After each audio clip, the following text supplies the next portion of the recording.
Podemos seguir buscando el capítulo 3, carta a los Colosenses.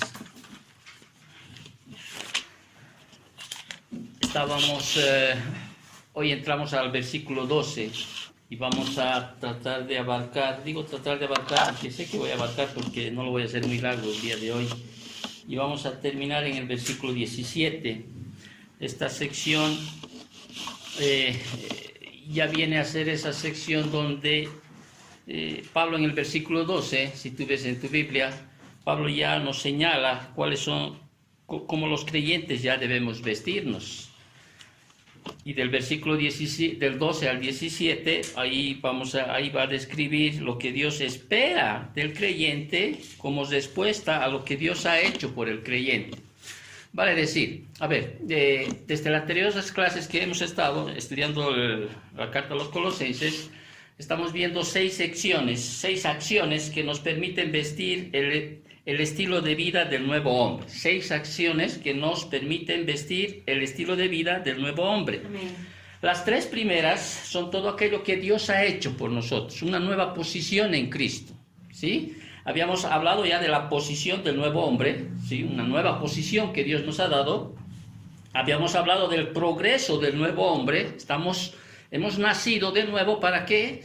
Para crecer, ¿no es cierto? Para llegar a la madurez. El nacimiento, la salvación, eso no te hace maduro, sino vos tienes que alimentarte de la palabra del Señor, crecer, y te ha dado también para el crecimiento, Dios te ha dado una familia, una compañía de hermanos que es la iglesia. Y ya habíamos estudiado capítulos anteriores que Cristo es el preeminente de la iglesia, Él es la cabeza de la iglesia, así como ya hemos estudiado anteriormente que Cristo es el preeminente de toda la creación, Él es el preeminente de toda la creación, Él es el creador de los cielos y de la tierra, Él es el preeminente de la redención, porque Él es nuestro Salvador. Ahora Él quiere ser el preeminente en nuestras vidas y nos está diciendo cómo debemos ahora nosotros actuar, ¿sí? ¿Cómo debemos actuar?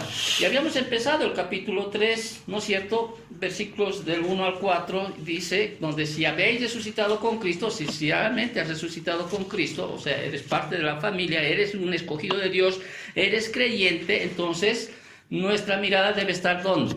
En las cosas del cielo. ¿Y qué hay en el cielo? Cristo. Todo lo que representa a Cristo, su carácter, lo que Él es, todo, nuestra mirada debe estar allá, ¿sí? Y nosotros debemos desechar, dice, todo lo que es lo terrenal, lo terrenal, y hemos hablado mucho, superabundantemente de las cosas que son las cosas terrenales, y habíamos empezado el versículo 5 en otra clase, donde él dice, haced morir pues, dice, ¿no? Y si te dice haced morir, entonces la Biblia me dice, o me da la certeza de que realmente puedo hacer morir. Amén. ¿Sí? Lo terrenal, porque no me está diciendo trata de hacer morir estas cosas, no, me está diciendo hacer morir pues, o sea, tú puedes hacer morir esto, sí, y a veces uno dice, pero yo sigo pecando, ¿no es cierto? Sigo en eso, es una lucha, y es que no entendemos todavía nosotros, no estamos entendiendo cómo es que nosotros podemos hacer morir las cosas terrenales, y por qué seguimos pecando. Y muchas veces uno quisiera entrar a estudiar profundamente Romanos 5, 6 y 7, porque ahí es mucho más claro cuando si llevamos alguna vez, si Dios quiere así, un estudio como lo hacemos verso por verso, quizá puedas entender. Y a veces yo mismo me pregunto, a veces no entendemos, pero quizá una ilustración antes de entrar a modo de introducción podría ayudarte para que entiendas. El acta de emancipación de la libertad de la esclavitud allá en Estados Unidos, 1863, por eso es conocido el presidente Abraham Lincoln, usted ha debido escuchar de esta historia, ¿no es cierto? Era uno de los presidentes republicanos que había firmado un acta de, ¿cómo lo llaman esto?, de abolición de la esclavitud, ¿sí? O sea, esa acta que decía, ¿sí?, que ya no había esclavitud en algunos estados que había en Estados Unidos. Era como decir, aquí hay, ¿sí? Es como si el presidente diría, estoy levantando un acta, ¿sí?, un decreto, y no hay más esclavos en este país. Imagínate, en 1863 está siendo firmada, obviamente había muchos acontecimientos, ¿no? De eso, la guerra que hay entre el norte y el sur, que se escucha mucho, ¿no? Y el sur se está resistiendo a aquello, ¿por qué? Porque caramba, ¿cómo pues sus trabajadores, sus instrumentos, hombres, ¿sí? Toda la industria del algodón, ¿sí? ¿Qué va a pasar? Tienen ahí mano de obra gratis, ¿no? Hay no solo miles de esclavos, millones de esclavos que están ahí atendiendo todas esas plantaciones de algodón, y lanza el presidente un decreto, ¿sí? Y dice, no hay más esclavitud. Muy bien, uno tiene. Posicionalmente el esclavo es libre, es un acta. Cuando tú eres salvo, ¿sí? Cuando nosotros recibimos la salvación, es como si te dirían, aquí hay un acta en el cual te declaro libre. Ya no eres más esclavo del pecado. El pecado sí, tu amo, ya no es más tu esclavo. Pero el hombre, el esclavo, ¿sí? Bueno, el hombre negro o de color, le llamaremos, ¿no es cierto? ¿Sí? Ya no soy más esclavo, no, aquí está, hay un decreto, no hay más esclavo, y el esclavo se va y dice, pero no cree y sigue pensando como esclavo. ¿Te das cuenta? Y ese amo que era dueño del esclavo cree tener todavía control sobre el esclavo. Y generalmente eso es lo que pasa en el creyente. El creyente dice, ya eres libre. Ya no puedes tú estar sujeto a este amo, que es el pecado. ¿Por qué? Porque ya eres libre, eres nueva criatura, o sea, eres nuevo, tienes una nueva posición, ya no te corresponde obedecer a este amo. Pero el hombre de color, o sea, llegando a esta ilustración, tal vez para que me entiendas, no está entendiendo. No está entendiendo, y le ha llevado años entender, ¿sí? Que es libre. Obviamente había muchos, dentro de toda la historia de Estados Unidos, muchos hombres de color que entendieron y se rebelaron y decían, un momento, constitucionalmente yo soy libre, tengo mi libertad aquí. Pero los otros, los terratenientes y todos estos, no querían soltar, ¿no? Y ves, toda la guerra se forma entre el norte y el sur, gana, gracias a Dios, el norte, ¿sí? Y consolidan ese decreto de emancipación de la esclavitud, consolidan, sí, el Senado más, porque solo primero el presidente era el que firmó ese decreto, no tenía todavía la aprobación de los 2/3, que generalmente se escucha, ¿te acuerdas? Sí, firman y vuelven a firmarlo. Retribución de Abraham Lincoln, lo matan por esa situación, lo asesinan. Pero no sé si estás entendiendo la idea, ¿te das cuenta? Posicionalmente es como a veces con mi esposa tenemos esa discusión, ¿no? Sanamente diríamos. Posicionalmente yo soy pastor, y él a veces me dice pastor, ¿sí? Experimentalmente a veces me trata más como a su esposo que como a pastor, ¿sí? ¿Me estás captando? Posicionalmente eres declarado justo, eres declarado justo. Pero sigues teniendo que hacer, ¿qué cosa? Actos de justicia, experimentalmente. Tus pecados han sido perdonados, todos, ¿o no? Dice, sí, Dios nos ha hecho completo en todos, dicen Colosenses. Pero cada día seguimos pidiendo perdón. Sí. Posicionalmente somos declarados santos. Pero Colosenses 3 abre el camino hacia la santidad, o sea, como ese progreso a la santidad, pero así somos posicionalmente. No sé si estás captando la idea. Eso es lo que falta al cristiano, creer. Sí, ya eres libre del pecado. Ya hay un acta firmada. En el momento en que tú has reconocido al Señor como tu Señor y Salvador, eres libre, ya no perteneces más a ese amo. Pero vos tienes que cambiar internamente, reconocer eso. Y entonces, Colosenses prácticamente está hablando, ¿no? Entender que eras qué cosa. Primero, entender tu nueva posición que eres en Cristo Jesús, tu nueva posición como hombre nuevo. ¿Has entendido? ¿Entiendes? Sí, no, pero entender de verdad, o sea, entender, ya eres una nueva posición. Ese nuevo hombre tiene que sacarse sus vestiduras terrenales, ¿sí? Tiene que entender que Dios le ha hecho una nueva criatura, ¿sí? Y le está diciendo a ese nuevo hombre, ahora tienes que crecer, eres un niño. Y no solo vas a crecer solo, porque no vas a poder crecer solo el hombre.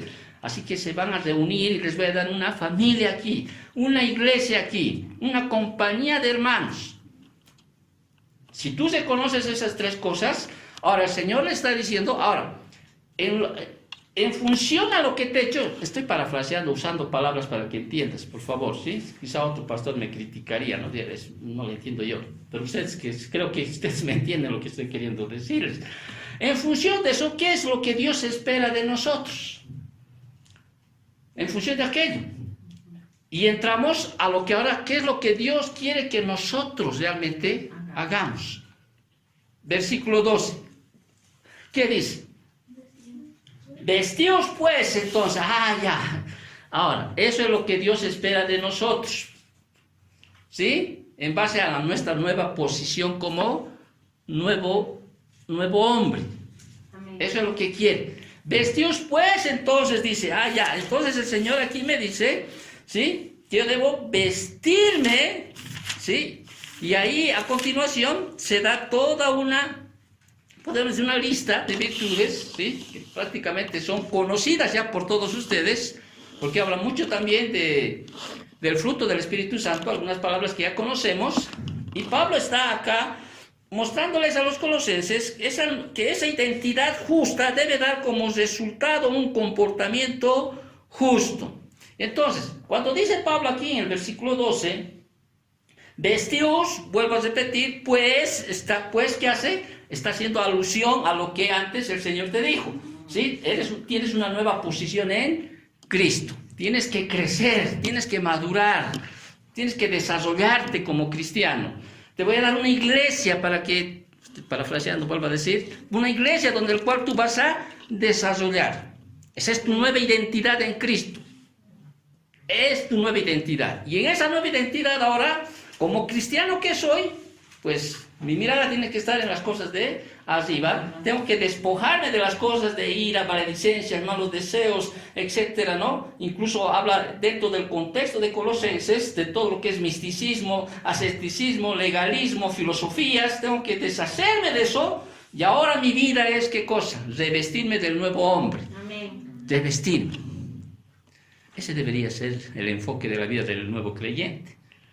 Ese debería ser la mirada, ese debería ser ahora mi propósito de vivir. Amén. Voy a dejar de vestirme del nuevo hombre.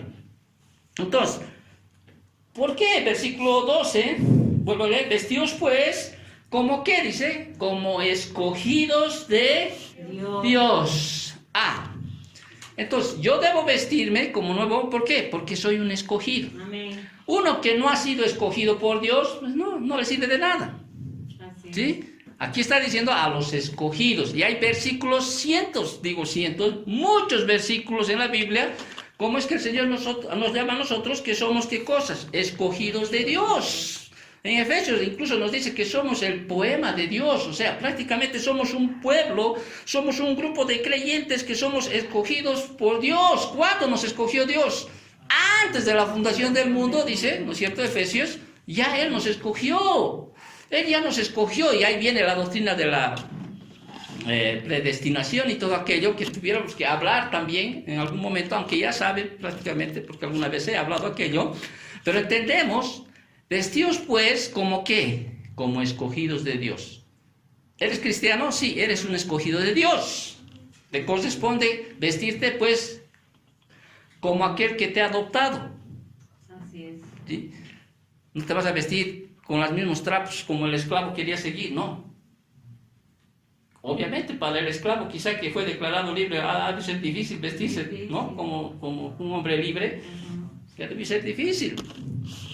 Entonces vístanse pues como escogidos de Dios. Y mira, aquí el versículo dice versículo santos. Usted ya sabe eso, palabra griega que significa separado o apartado. Y quiere saber que es un santo, es aquel que ha sido separado y apartado para los propósitos de Dios. ¿Sí? Para los propósitos de Dios, para servirle al Señor. Entonces, y amados, o sea, imagínate cómo dicen, santos y amados, ¿sí? Eso significa en el griego que somos objetos de su amor, o sea, somos objetos de un especial amor. Si tú quieres leer, por ejemplo, en Efesios capítulo 1, versículo 4 y 5, dice así, aquí está, Efesios capítulo 1, versículos 4 y 5, dice, según nos escogió en él, antes de la fundación del mundo, para que fuésemos santos y sin mancha delante de él, en amor habiéndoos predestinado para ser adoptados hijos suyos por medio de Jesucristo, según el puro afecto de su voluntad. El problema es que no entiendes, ¿sí? El problema es que no entendemos. Bueno, yo ya entendí, ¿no? Quizá tú no entiendes y por eso sigues tratando de buscar o sigues ahí guiado o buscando las cosas terrenales más que las celestiales. Entonces aquí Pablo dice, ustedes son escogidos de Dios, son separados por Dios para los propósitos de Dios, pero no son separados así nomás, sino que Dios los ama tanto, o sea, tiene un amor especial por ustedes, ¿sí? Que Él quiere que ahora se vistan como realmente Dios quiere, como un creyente, un escogido de Dios debe vestirse. ¿Por qué? Porque somos llamados por Dios, con un llamamiento pues justo, santo, ¿no es cierto? Y dice, versículo 12, vestidos pues como escogidos de Dios, santos y amados, ¿de qué? Ahora, de ahí viene una de las primeras, haciendo como una alegoría, ¿no? Vestiduras. ¿De qué? De extrañable misericordia. Ahora, escuche bien esto. Podría decir, ¿no? Vístanse de misericordia. Podría ser lícito, ¿no es cierto?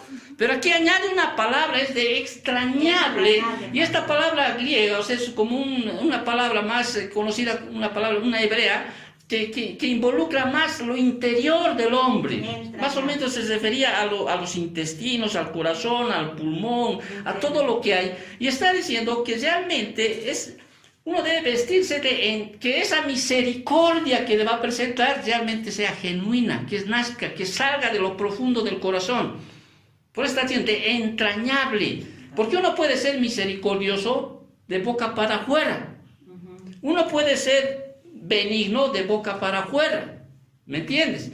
Pero aquí Pablo está poniendo esta palabra entrañable, ¿sí?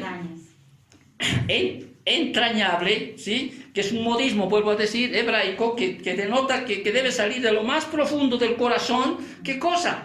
Misericordia, o sea, que tengan un corazón de compasión, les está diciendo. Ahora, cuando hablamos de misericordia, hablamos de paciencia, de humildad, de mansedumbre, cuando vayamos hablando de todos estos puntos, fugazmente, tú entiendes que el mayor ejemplo que nosotros mostramos en la vida de Jesús, porque Jesús era misericordioso, Jesús era humilde, compasivo, ¿te das cuenta? Entonces, aquí Pablo les está diciendo, una de las vestiduras que usted tiene que vestirse es de extrañable misericordia. Misericordia aquí en el griego es piedad, simpatía, compasión. Dice, los creyentes nunca debe ser, dice, un creyente jamás debe ser indiferente, por ejemplo, al sufrimiento de otros hermanos, sino que debemos preocuparnos incluso por suplir las necesidades de las personas. Entonces, vístanse de eso. Vuelvo a repetir, pero de entrañable, que realmente salga de tu corazón, si vas a ser compasivo, que salga de tu corazón, de tus entrañas, ¿sí? De tus entrañas, que realmente sea parte ahí de lo más profundo, o sea, no sea de afuera, de boca para afuera, porque se puede manifestar compasión solamente para que vean las personas, pero está diciendo aquí que salga de lo más profundo de tu ser, de tu alma, que salga de tu corazón, de tus entrañas, ser una persona con un corazón compasivo, ¿sí? Compasivo, misericordia. Muchos también puedes hablar, viene de eso, de amar la miseria, de amar a esa persona, al prójimo, como quien dice, amarlo, pero que no sea solamente un amor así externo, sino que salga del corazón. Amén. Otra vestidura, dice, ¿no es cierto? Seguimos, versículo, amados, de extrañable misericordia, de benignidad. Ahora, son bien parecidas entre una y la otra, pero benignidad más que todo es como bueno, podríamos decir así, ¿sí? Por eso sí, benigno, ¿no? No cáncer maligno, cáncer benigno, o sea, es un cáncer es bueno, o sea, bueno acá está muy relacionado este término con la misericordia, y en el griego se refiere más a la gracia que penetra todo el ser de una persona y que suaviza toda dureza. Ahora, quizá el ejemplo para que tú entiendas qué es ser benigno en la Biblia, a través de una ilustración, es el buen samaritano. ¿Sí? ¿Te acuerdas, no? De la parábola del buen samaritano, ¿no es cierto? Aquel que realmente ni el levita ni el sacerdote atendieron la necesidad de ese hombre que habían maltratado, habían robado, pero ese samaritano, al ver a ese hombre, al prójimo, porque no lo conocía el samaritano, ¿qué hizo? Lo agarró, lo atendió 2 días, dejó al mesonero, incluso le dijo, te voy a devolver si hay un costo más, ¿sí? Entonces, eso es ser benigno, ¿te das cuenta?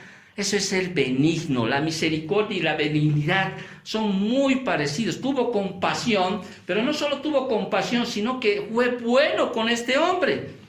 Entonces, vístanse de esto, dice, porque la benignidad realmente es la esencia de aquello por lo cual nosotros, por ejemplo, hemos llegado al arrepentimiento. Si el Señor no fuera misericordioso ni benigno, o sea, difícilmente nosotros podríamos haber llegado al arrepentimiento. El arrepentimiento es un don que Dios da al hombre para que nosotros abracemos la salvación, para que nosotros agarremos lo que el Señor nos quiere dar por pura misericordia, por pura benignidad. Nosotros somos salvos. Ya sabemos, ¿no es cierto? No es por obras para que nadie se gloríe, dice. Y Pablo sigue diciéndoles, como escogidos de Dios, ¿sí? Porque ustedes son llamados de Dios, o sea, son la iglesia de Dios. Ahora pues, vístanse de extrañada misericordia, de benignidad, de humildad. Ahora, cuando hablamos de humildad aquí en la Biblia, muchas veces puede haber 2 connotaciones. Una humildad en relación a su posición, ¿no? Una persona humilde, escasos recursos, etc. Pero generalmente se habla más de ese espíritu de humildad el que tuvo el Señor Jesús. O sea, ese espíritu que viene a ser, podríamos decir así, la contraposición de lo que es el egoísmo, ¿no? De la soberbia, de la altanería. Sean humildes, dice, ¿no? Sean aquellas personas que no muestren egoísmo, ¿sí? Y Efesios capítulo 4 también manifiesta, cuando habla del nuevo andar del cristiano, lo primero que dice es, anden, su nueva vida, su nuevo andar debe ser con humildad. O sea, no ser ese altivo, ese soberbio, sino que realmente nuestro nuevo vestir debe ser el de ser humildes. Humildes. Ahora, y la humildad a veces es pues probada, o sea, es probada. Aunque te digan lo que tú digas, ¿no? A nuestro Señor Jesucristo lo tildaron de todo, hasta el que demonios tienes, le dijeron, pero siempre permaneció, ¿qué cosa? Humilde, ¿sí? Entonces, vístanse de humildad, o sea, que es el antídoto más grande, o sea, viene a ser su contraposición de lo que es el egoísmo, ¿no? El egoísmo y todo aquello. Y el egoísmo envenena las relaciones humanas. Entonces, sea humilde, vístanse de humildad. También Pablo sigue describiendo de qué cosas debemos vestir, y dice de benignidad, de humildad, de mansedumbre, ¿sí? Que también se relaciona con humildad. No estamos hablando de aquí de una debilidad de carácter, sino de que realmente seas un hombre que tenga un corazón apacible, ¿sí? Pero otras traducciones, por ejemplo en la Biblia, esta palabra lo utilizan como gentileza. Quizás nos falta mucho. Como mi esposa a veces me dice, sé un poco más gentil cuando les hablas a tus hijos. No decir yo soy no. Gentileza. O sea, trata de cuando tú hables, lo hables con gentileza, ¿sí? O sea, manso. Y es más, dice la palabra, ¿no es cierto?, que cuando presentemos nosotros el Evangelio, lo hagamos con un espíritu de mansedumbre, ¿sí? ¿No? Un espíritu de mansedumbre. Porque quizá Dios les conceda que se arrepientan. Ahora, hay situaciones en las cuales quizá uno podrá ser duro, fuerte, como el jueves hablábamos, ¿no es cierto? Depende de la situación y todo aquello, pero la mansedumbre debe ser parte de la vestimenta del nuevo hombre. ¿Sí? Ser manso, a veces dice, de manso a menso me estoy pasando. No, está bien, o sea, si te consideran menso, bueno, pues, allá ellos, pero qué bueno que seas una persona que no reacciona rápidamente, ¿no? Que seas de una mansedumbre, a ver, tranquilos, ¿no? O sea, tonteras, están peleando, son seres, están haciendo su lío, a ver, quédense, pónganse, ¿no? O sea, ¿cuánto nos falta por eso de vestirnos del nuevo hombre? ¿Cuánto nos falta realmente vestirnos como escogidos de Dios? Y Pablo está hablando esto a los colosenses, a estos cristianos, les está diciendo y sigue enumerando algunas vestiduras, alegóricamente, obviamente, que son espirituales. Él dice, de benignidad, de humildad, de mansedumbre, de paciencia, ¿sí? Bueno, paciencia, que es creo que lo que más nos falta desarrollar a todos los cristianos. Paciencia, que es lo opuesto al resentimiento o venganza. Sean pacientes. Tú ya sabes qué es ser paciente, aún en el idioma castellano. Paciente, ten paciencia, espera. Sí, ten aguante, te está diciendo muchas veces, aguanta. O sea, ten paciencia, ten paciencia. Y la paciencia, dice, debe ser una de las virtudes que jamás debemos dejar de lado en relación al prójimo. Por eso Pablo va a decir, sí, vístanse de benignidad, de humildad, de mansedumbre, de paciencia, ¿sí? Y si tú realmente te vistes de paciencia, vas a soportar, o se van a soportar los unos a los otros. Y no solo se van a soportar los unos a los otros, sino que se van a perdonar los unos a los otros. ¿Te das cuenta? Versículo 12, si tú dices aquí, de humildad, de mansedumbre, de paciencia. Versículo 13, soportándoos unos a otros. Y perdonándoos unos a otros. Si alguno tuviere queja contra otro, justificado, no justificado, inventado, real, no real, ¿sí? Aquí lo que nos dice es que nosotros debemos ser pacientes. Y esa paciencia nos va a llevar a ¿qué? A soportarnos los unos a los otros. Somos diferentes, tú y yo. Cada uno es diferente, cada uno tiene su carácter, cada uno tiene su forma de ser, diferente familia en la que ha crecido, diferente entorno social que ha crecido, o sea, somos diferentes, jamás vamos, cuando uno se case con el otro, recién va a conocer a la persona realmente cómo es él.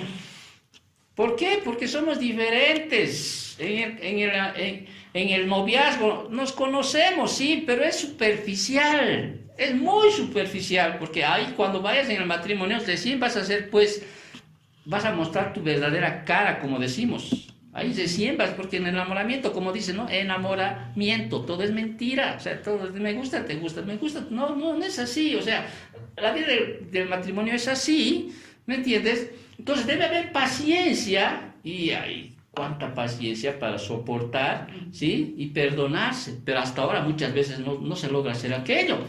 ¿Y qué está haciendo Pablo? Vístanse. ¿Y por qué me estás hablando ahorita, pastor, del matrimonio?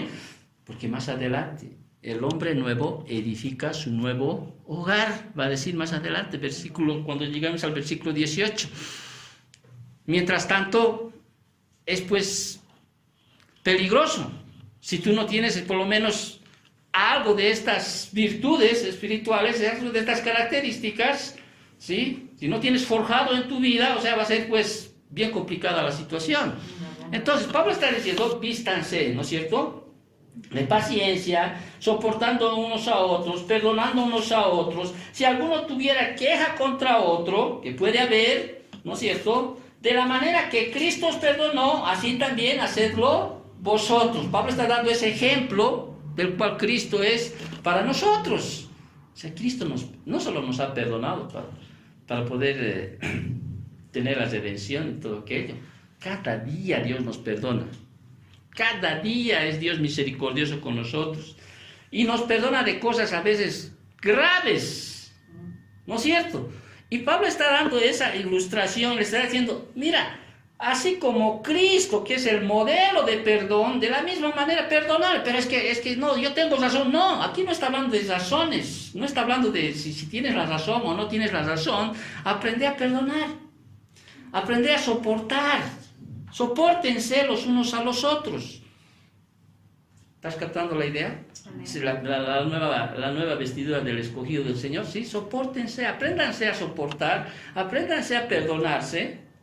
Y a veces nos cuesta, ya perdona a mi hija, no, ay, no, te has pasado, no, o sea, es así. Y seguimos a veces con eso y no nos estamos rechazando esas vestiduras de las cuales el Señor nos ha dicho, porque es una orden, vestidos pues, o sea, vístanse, es una orden, no es, si quieres vestirte, no, es una orden, vístanse. ¿Por qué? Porque son escogidos de Dios, son escogidos de Dios. Ya entonces el Señor, que es nuestro modelo, si nos perdona cada día, y nos va a perdonar aún más, de la misma manera el Señor nos dice, perdónense, sopórtense los unos a los otros. Amén, estamos entendiendo, creo, ¿no es cierto? ¿Sí? Y llegamos a un segundo estilo de vida del nuevo hombre que debe entender para vestirse de nuevo, que es la perfección del nuevo hombre.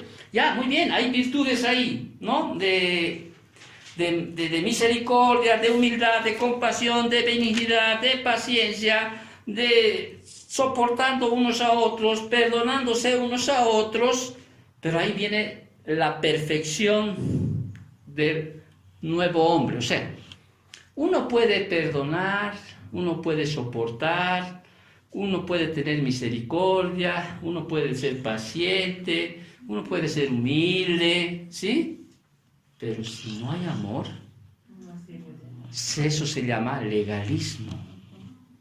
¿Sí? El amor viene a ser el vínculo perfecto. Es todo lo que puede estar sujetando a todas las otras cosas, a la misericordia, a la compasión, a la benignidad y todo aquello. Fíjate el versículo 14 que dice, y sobre todas estas cosas, vestidos ¿de qué dice? De amor, que es el vínculo perfecto. Entonces aquí el amor es ese cinto que ajusta todas estas cosas que acaban de mencionarse. Vuelvo a repetir, tratar de practicar todas las otras cosas, misericordia, compasión, humildad, benignidad, tratar de practicar esas cosas y no hay amor, es legalismo, eres un legalista de aquellos. Y como dice, ya hemos estudiado mucho del amor en 1 Corintios capítulo 13, ¿no es cierto? Sí. Y si podemos leer quizá 1 o 2 versículos para la grabación, porque quizá de aquí a unos años alguien pueda escuchar, podemos leer lo que dice 1 Corintios capítulo 13. Si yo hablase lenguas humanas o angélicas y no tengo amor, vengo a ser como metal que resuena o címbalo que retiñe. Y si tuviese profecía y entendiese todos los misterios y toda ciencia, y si tuviese toda la fe de tal manera que trasladase de los montes y no tengo amor, nada soy. Si se partiese todos mis bienes para dar de comer a los pobres y entregase mi cuerpo para ser quemado, y no tengo amor, de nada me sirve. ¿Te das cuenta lo importante? O sea, ese es el nuevo hombre, ¿sí? El nuevo hombre, el escogido del Señor, va a llegar a una madurez, a una perfección tal que se va a manifestar realmente en ese amor, ágape, en ese amor, sí, incondicional, en ese amor que realmente es ese amor que Dios quiere que todos nos manejemos. Ese amor, esa misericordia tiene que estar vinculado con el amor perfecto. Esa paciencia tiene que estar vinculado, tiene que ser vínculo perfecto con el amor, pero el amor, estoy hablando del amor ágape, ¿sí? No del amor eros, ni del amor estorge, ni del amor fileo. Es ese amor que tiene que ser el cimiento, podríamos decir así, y llegar a ese punto, que si va a ser compasivo, así como Cristo fue compasivo con esa multitud, que aunque él iba a gritar, crucifícalo, él tuvo compasión de la multitud, hizo que alimentase a esos pobres hombres, él lloró por esa gente que como él decía, son ovejas que no tienen pastor. O sea, pero ¿cuál era la esencia misma de Cristo? El amor, porque Dios es amor. O sea, de nada sirve que puedas manifestar misericordia, compasión, benignidad, estas virtudes si no hay amor. No sirve de nada. Pues Pablo está diciendo, esta es la nueva vestimenta que ustedes deben vestirse, ¿sí? Pero sobre todas estas cosas, todas estas vestimentas, ¿sí? El amor es el vínculo perfecto. La fe, la esperanza y el amor. ¿Qué va a permanecer? El amor por toda la eternidad. Es el amor que va a permanecer. Amén. Ahora, versículos 15, 16 y 17, Pablo está cesando esta sección, y Pablo está mostrando cuáles son las prioridades del nuevo hombre. Amén. Ahora, ¿cuáles son las prioridades del nuevo hombre? Hemos hablado de las vestimentas, ¿no es cierto? ¿Cuáles son las prioridades del nuevo hombre? Usted es nuevo hombre. O sea, cuando digo hombre, se refiere obviamente a hombre y mujer, ¿no es cierto? ¿Cuáles son las prioridades del nuevo hombre? Y una de las primeras prioridades del nuevo hombre que aquí Pablo está mostrando, ¿sí? ¿Cuál es el estilo del nuevo hombre? Está citando 3 prioridades y una de las primeras es la paz de Cristo. La paz de Cristo. Versículo 15. Fíjate, ¿qué dice el versículo 15? Y la paz de Dios. Cristo es Dios, ¿no es cierto? Y la paz de Dios, ¿qué dice? Gobierno en vuestros corazones, a la que asimismo fuisteis llamados en un solo cuerpo, y sed agradecidos. Bueno, tenemos nosotros, dice según Romanos capítulo 5, tenemos paz para con Dios por medio de ¿quién? De Jesucristo. Ya se ha instalado una paz. Hay paz. ¿Sí? Ya hay una reconciliación. Ya no somos más enemigos de Dios. ¿Sí? Cristo nos unió. Nos dijo, papá, está mi hermano, ¿sí? Hay paz entre ustedes. Amén. Una cosa es la paz de Dios y otra cosa es la paz con Dios. Que cuando uno hace paz con alguien tiene que haber, podríamos decir así, como normas, ¿no? ¿Sí? Una nación con otra nación hacen paz, pero ahí dicen, muy bien, ¿qué nos corresponde? No nos vamos a agredir más, nos vamos a apoyar, ¿sí? Lo mío es tuyo, ¿sí? Esto es de vos, o sea, son normas que rigen cuando hay una paz. Ahora, la paz de Dios tenemos. Es más, Jesús dijo, mi paz os dejo, mi paz os doy, yo no los doy como el mundo la da. No se turbe vuestro corazón, ni tenga miedo. O sea, prácticamente, uno podría decir, Señor, yo he tenido miedo. O sea, pero te he dado mi paz. Muy bien. Ahora, la paz con Dios, ¿sí? Es cuando tú entras realmente a cumplir ese acuerdo que hay entre tú y Dios. ¿Cómo estás? ¿Estás en paz con Dios? ¿Podrías dormir en paz con Dios? O sea, ¿cómo estás? Quebrantando un principio, un mandamiento, un precepto, ¿podrías tener paz con Dios? O sea, no está diciendo, has dejado de ser mi hijo. No, posicionalmente estamos en paz con Dios, ¿por medio de quién? De Jesucristo. Pero mi prioridad como creyente, como un escogido de Dios, como un nuevo cristiano, siempre tiene que ser estar en paz con Dios. ¿Cuándo voy a estar en paz con Dios? Cuando ande, pues, como el Señor me dice que ande. ¿Sí? ¿Te das cuenta? Cuando ande, cuando realmente el Señor, obviamente, como niños recién nacidos, ¿sí? Y queriendo coser y caminar, aprendiendo a coser, a veces nos vamos a caer en el lodo y pues no, vamos a hacer como cosas que hace un niño, y quizá el papá se ríe, ¿no? Cuando ve eso, aquello, pero cuando ya van creciendo, ya tienen el conocimiento y hacen aquello de que no deberían hacer, ¿no? ¿Entra qué cosa? La disciplina muchas veces, como les decía, bueno, la disciplina abarca muchas cosas, porque es un estudio muy profundo, no es que porque has pecado te va a disciplinar, sino la disciplina viene por varias cosas, ¿ya? Como les expliqué algo el día jueves, pero esa paz, esa comunión se rompe, ¿sí? Puedo tener una discusión con mi esposa por algo. ¿Va a dejar de ser mi esposa? No. Ya no es mi esposa. No, ya hay un certificado más de matrimonio ahí, es más, ahí está, ya es mi esposa. Pero hay una paz que rota.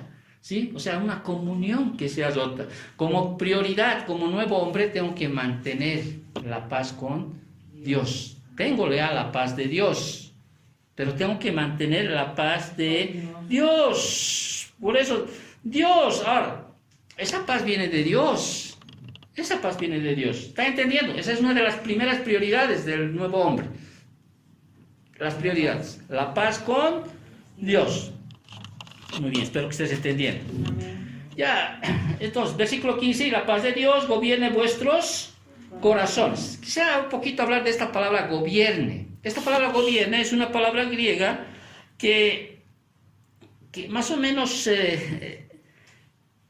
de ahí han sacado esa palabra, es una palabra griega bradebo, o sea, no leo muy bien el griego, pero se usa más para describir la actividad de un árbitro en el momento de decidir el resultado de una competencia atlética. En ese tiempo es como un árbitro que conocemos nosotros. Y ese árbitro es aquel nos está haciendo ver qué es lo correcto y qué está mal, ¿no ves? Por el árbitro, qué es lo correcto y está mal. Entonces, aquí en este versículo denota eso de que, y la paz de Dios, o sea, debe gobernar, o sea, cualquier acción que nosotros tomemos, o situación, o elección, ¿sí? Debe ser gobernado, dice, debe haber paz en nosotros, o sea, debe ser elegido en nosotros cuando tengamos paz, o sea, en dirigir a hacer algo que es lo correcto. Por eso el árbitro que determina si es correcto o es incorrecto, si ha habido falta, no ha habido falta. Entonces, tú quieres hacer algo en tu vida, ¿sí? Que la paz de Dios gobierne, o sea, elija. O sea, sí. Si tú eliges algo malo, ¿sí? Esa paz se puede, no sé cómo hacerme entender a veces, ¿no? Puede causar más bien que no haya esa comunión. Pero si tú eliges algo, ¿sí?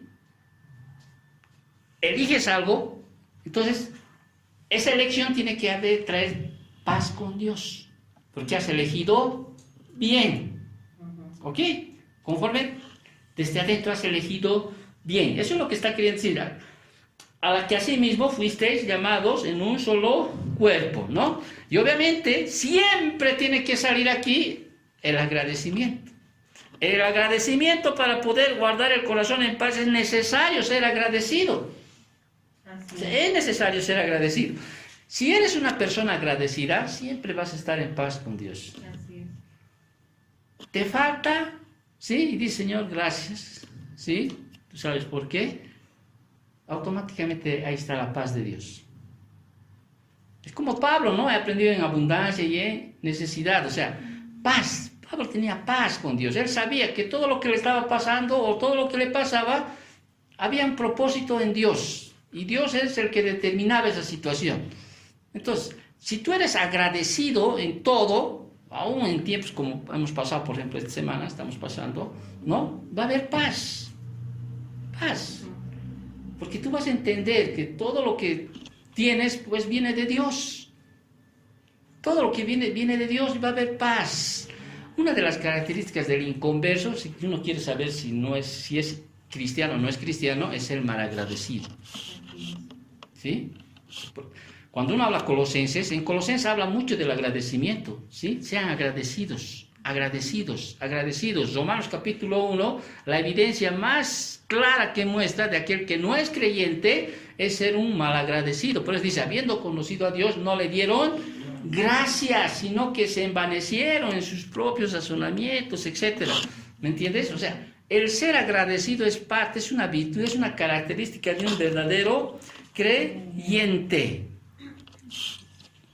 A toda situación. Por eso dice el Señor, ¿no? Pablo dice en su palabra, ¿no? Sed agradecidos en todo. Gracias, Señor. A veces nos cuesta. Yo sé que a veces somos distantes de lo que cuando hablamos a lo que cuando vemos. Pero yo sé que en lo profundo del corazón decimos gracias. Gracias. A veces nos desesperamos, a veces no sabemos qué hacer, porque a veces lo terrenal es más... o sea, se siente, pues, ¿no es cierto? O sea, está allí presente, se ve. Yo le decía a mi esposa esta semana, yo considero que el Señor me está disciplinando. Mi esposa dice, yo creo que Satanás está atacando a la iglesia de todo lado. Esperar, ambos, ¿sí? Ambos. Está atacando, sí, pero la iglesia, bueno, la iglesia no es mía, la iglesia es de Cristo, así que Satanás se agarra pues, con Cristo, ¿no? Él es el dueño de la cabeza, esta no es mi iglesia. Pero personalmente entiendo que hay una disciplina del Señor. Yo lo asumo. Y como les dije el día jueves, asumo y espero en el Señor que sea según el contexto de Hebreos 12. ¿Para qué? Para que siga la carrera. Que ese es el contexto. Para que yo pueda seguir mirando mis ojos puestos en Jesús, el autor y consumador de nuestra fe. Por eso habla de la disciplina hacia el creyente. ¿Sí? Y para que me levante nuevamente, porque esa es la exhortación de ese capítulo donde dice, ahora sí, deja de seguir con tus rodillas decaídas, levántate, o sea, camina, seguí corriendo, estoy parafraseando, seguí adelante. Y a veces la disciplina es para que sigamos perseverando. Una de las muchos propósitos de la disciplina es la perseverancia también. Y la participación también de su santidad. O sea, hay muchas cosas dentro de lo que es la disciplina del Señor. No siempre es cuando estás pecando, no es así, todo, pero toda disciplina es para la gloria de Dios, toda, para los propósitos de Dios. Amén, muy bien, no me voy a ir del contexto. Versículo 15, ¿cuál es mi primera prioridad como nuevo hombre?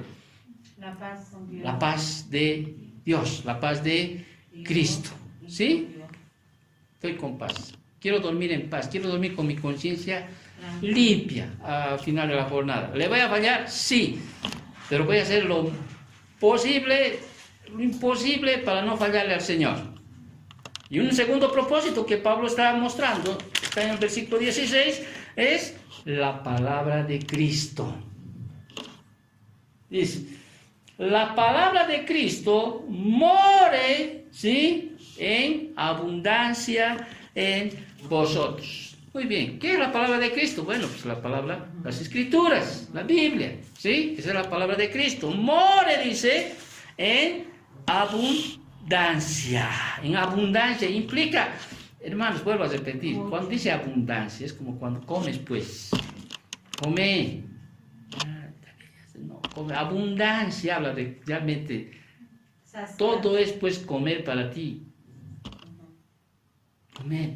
O sea, estudiar, escudriñar, leer, atender, aprender. Es lo que ustedes están haciendo hoy día, ¿no? Escudriñar. Por eso a veces yo cuando mando los devocionales digo, ¿será que escuchan todos? Digo, porque a veces es largo. A veces te lleva hasta 1 hora. Y si realmente eres un diligente de esos, incluso te vas a sentar y vas a decir, vas a sacar lo bueno, desechar lo malo, vuelvo a decir, ¿no? Incluso te puedes hacer un pequeño bosquejo, ¿no? Eso lleva trabajo, diligencia. Y la Biblia me dice eso, ¿no? O sea, debemos ser diligentes. ¿Será que escuchan? Digo, no, a veces, porque a veces, yo lo escucho cuando estoy cocinando, ¿sí? Quizá no me siento ahí, no, pero me escucho cuando estoy cocinando, o estoy yendo allá, o estoy yendo acá, o antes de mandar, escucho. Y alguna vez tampoco he escuchado, seré honesto, ¿sí? Pero siempre hay. Quizá tu pensamiento puede decir, pero tú eres pastor, yo soy oveja. No, un momentito. Esta prioridad del nuevo hombre no es para pastores. Aquí te está diciendo, y los pastores tienen esta prioridad, mantener la paz con Dios, ¿sí? Y la palabra de Cristo. No, esto es a los cristianos. ¿Por qué moren en abundancia? Porque eso va a permitir cómo tú vas a ser, cómo vas a actuar, qué familia vas a tener, cómo vas a criar a tus hijos, cómo vas a actuar cuando seas empleado, ¿sí? Cómo vas a actuar en el mundo, o sea, cómo vas a hacer todo aquello. Porque del conocimiento de la palabra del Señor que te va a traer principios, porque dice en toda sabiduría. ¿Te das cuenta? En toda sabiduría. La sabiduría son los principios que has conocido de Dios y los pones en práctica. Eso es sabiduría, ponerlos en práctica los principios que tú has conocido. Entonces, segunda prioridad del creyente es pues la palabra de Cristo, permitir que la palabra de Dios realmente halle en sus vidas una morada y habitación. Eso está hablando. realmente sea una morada. La paz, la gratitud, así como la unidad, el amor, todas las virtudes que de él se desprenden, fluyen de una mente controlada por las Escrituras. Amén. Si te das cuenta, nuestra mente controla todo. Yo levanto mi brazo porque primero está aquí. Yo me visto porque primero está aquí. Yo como, primero tiene que venir aquí. Si mi mente está controlada por la palabra, o sea, todo lo que yo voy a hacer va a ser conforme pues a lo que mi mente piensa.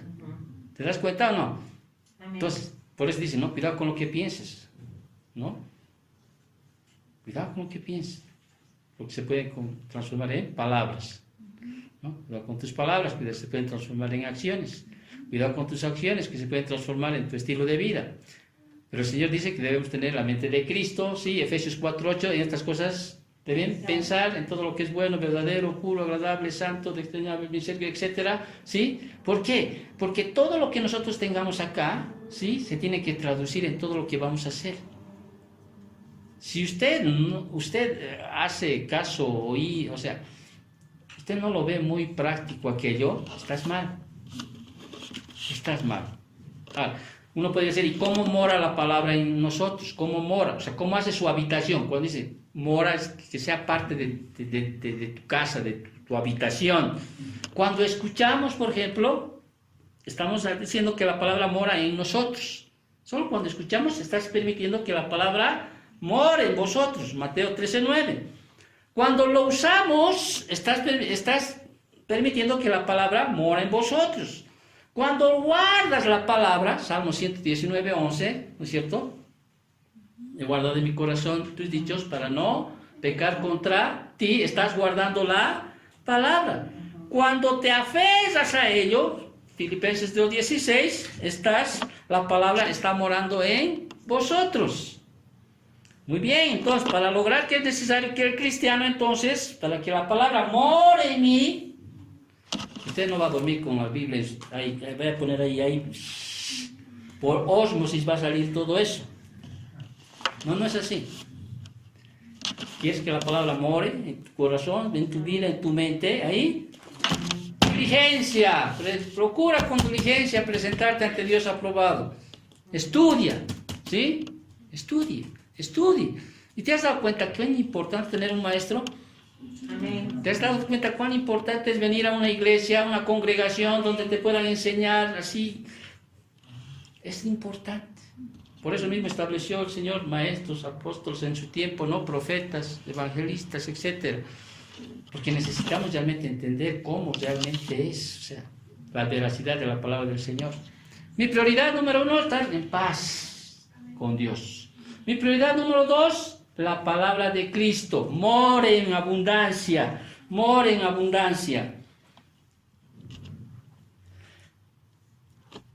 Y Pablo da en este mismo versículo, en el versículo 16, dos resultados específicos de la palabra, que es la enseñanza y la exhortación. ¿Sí? Ahorita, ¿qué estoy haciendo yo? Enseñándote. ¿Sí? Todo lo que he recibido, todo lo que he llenado, he estudiado, he preparado, ¿sí? Eso me está permitiendo, ¿qué cosa? Enseñarte. A algunos, exhortarles. Algunos creen que les estoy poniendo así, ¿no? Y es Dios, o sea, yo no escribo todas las palabras, ¿no? Y uno se siente como que me está, a mí nomás creo que yo me sentía así cuando era como sentí, pensaba que alguien le contó al pastor algo y ¿no? Parece que me está predicando a mí, me está hablando a mí, me está señalando a mí, me está diciendo así, alguien le debió avisar, o sea, ¿no? Pero la abundancia de la palabra en tu vida va a hacer que tú enseñes a otros y en algún momento exhortes también a otros. Y si estás aquí, te está enseñando y te está exhortando. Eso es lo que hace la palabra del Señor. Entonces, mi prioridad es que la palabra del Señor abunde, ¿sí? ¿Sí? En vosotros, enseñándoos y exhortándoos unos a otros. Eso falta en la iglesia, ¿sí? El hombre no quiere recibir una exhortación. Su naturaleza misma no le permite, ¿sí? Y a veces lo toman a mal. Por eso, como dice en Proverbios, ¿no es cierto? El sabio va a aceptar la disciplina. el necio la va a desechar, se va a ir contra ti. Entonces, pero aquí el Señor dice, tú eres lleno de la palabra. Obviamente, cuando digo lleno, está hablando de como aquí el Señor dice, ¿sí? No lo digo yo, aquí dice el Señor, exhórtense, enséñense los unos a los otros en toda sabiduría. Eso implica con todos los principios que el Señor tiene en su palabra. Vuelvo a repetir, sabiduría es cuando conoces los principios del Señor y los pones en práctica. Eso es sabiduría. No es solo conocer los principios. Eso es solo conocimiento. Sabiduría es conocer y aplicar o hacerlos, los principios. Ahora, si uno está lleno de la palabra del Señor, ¿qué va a venir como resultado de eso? Cantando y alabando, cantando con gracia en vuestros corazones al Señor, con salmos e himnos y cánticos espirituales. Mi nieta es así. Cuando está feliz, gracias, empieza a cantar, como la reina esa del hierro esa, ¿vio? ¿Cómo se llama? Libre soy, está ahí, ¿no? Mi nieta es mi abuelito, yo le amo, así, aunque usted no crea, no es que me quiero hacer, mi abuelito, yo le amo, o sea, es como decir, mira, estoy lleno de la palabra, ¿sí? El ser lleno, cuando yo me alimento de la palabra para mí es como un alimento así, de por sí el corazón expresa ¿qué cosa? Himnos. ¿Qué implica? Los himnos son expresiones de alabanza a Dios. Cánticos espirituales destacan el aspecto del testimonio. Expresa las canciones de lo que Dios ha hecho por nosotros. Es como decir, he estudiado Colosenses hasta ahorita, capítulo 3, digo, soy libre. Eres libre. Mis pecados han sido perdonados. Todos tus pecados han sido perdonados. Soy nueva criatura, eres nueva criatura. Libre soy, así deberíamos salir, ¿lo veo? No, o sea, ¿no? Libre soy, o sea, gracias papito lindo, o sea, a eso se está refiriendo, con himnos, o sea, alabanzas a Dios y cantos en tu boca, o sea, que salen de testimonio y dicen, mira lo que el Señor está haciendo en mi vida. A eso es lo que está diciendo en estos versículos. Expresas todo aquello. Entonces, Pablo está diciendo, hay tres prioridades del nuevo hombre. Paz con Dios, o sea, la paz de Dios, la paz de Cristo, con la paz de Dios y la paz con Cristo. La paz de Dios, ya tenemos paz para con Dios por medio de nuestro Señor Jesucristo. Ahora, mantengamos la paz con Dios, ¿sí? Y una segunda prioridad que Pablo les dice, la palabra de Cristo, o sea, las Escrituras, more con abundancia en vosotros, o sea, deje de perder el tiempo. Vuelvo a repetir, yo veo fútbol, veo partidos, veo todo eso, pero no puedo dejar de alimentarme de la palabra del Señor. Y cuando yo mismo descubro algo en la Biblia, digo, wow, qué tremendo es la palabra, realmente no sabía, y empieza, ¿no? Tienen que llevarte a eso de cantar cánticos, dice, con gracia. Gracia aquí implica ¿qué? Gratitud. Gracias, Señor, por mostrarme esto. Gracias, Señor. O sea, en sus corazones, o sea, Pablo está hablando aquí, dice a los creyentes que deben cantar en sus corazones, o sea, de acuerdo entre lo que dice con su boca y lo que hay en el corazón. O sea, va a expresar la boca lo que hay en tu corazón. Eso es lo que está diciendo Pablo. Y una tercera prioridad para terminar el día de hoy, en el versículo 17, es el nombre de Cristo.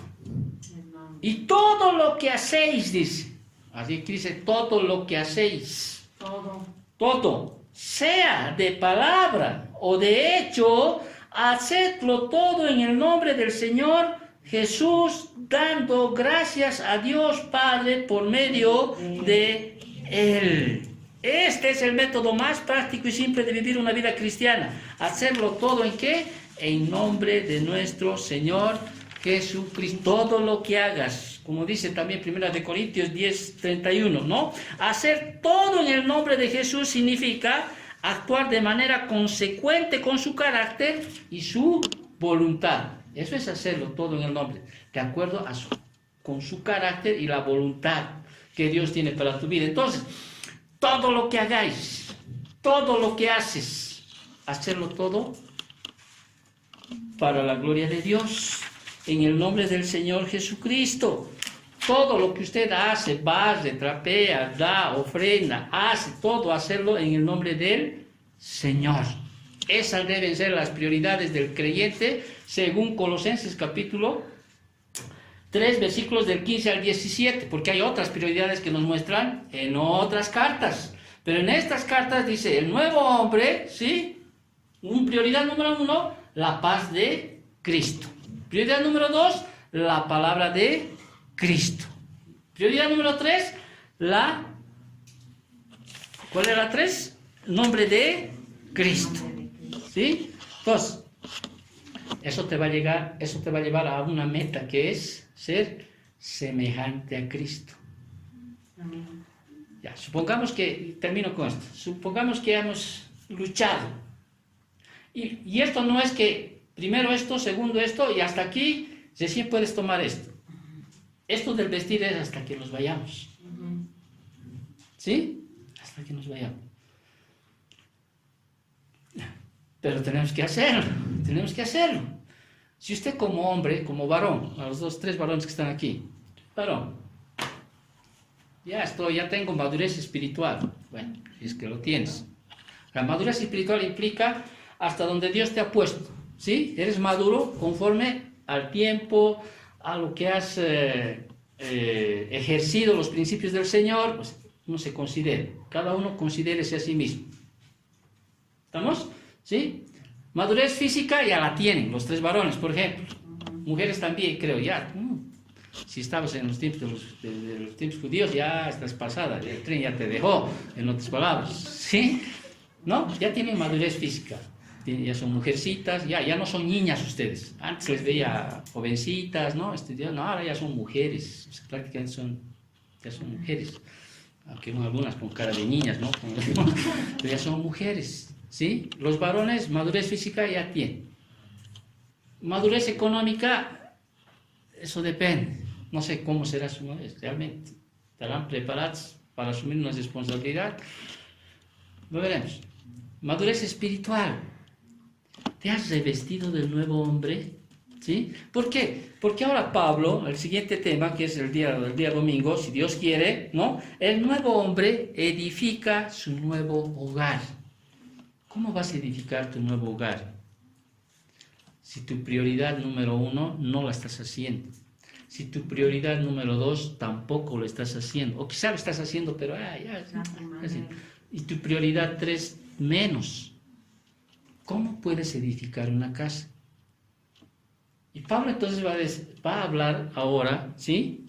De lo que es la santidad en el hogar, en el trabajo, en los hijos. Va a dar instrucciones prácticamente a al entorno del hombre, que tiene que ser manejado, ¿por qué? Por la llenura de la palabra del Señor, que ustedes ya saben, es paralelo a la llenura del Espíritu Santo. ¿Te acuerdas? Efesios 5, 18, ¿sí? Ser llenos de la palabra del Señor es sinónimo, podríamos decir así, de ser llenos del Espíritu Santo, porque es la que debe manejarnos. Oremos para terminar, como dice John MacArthur.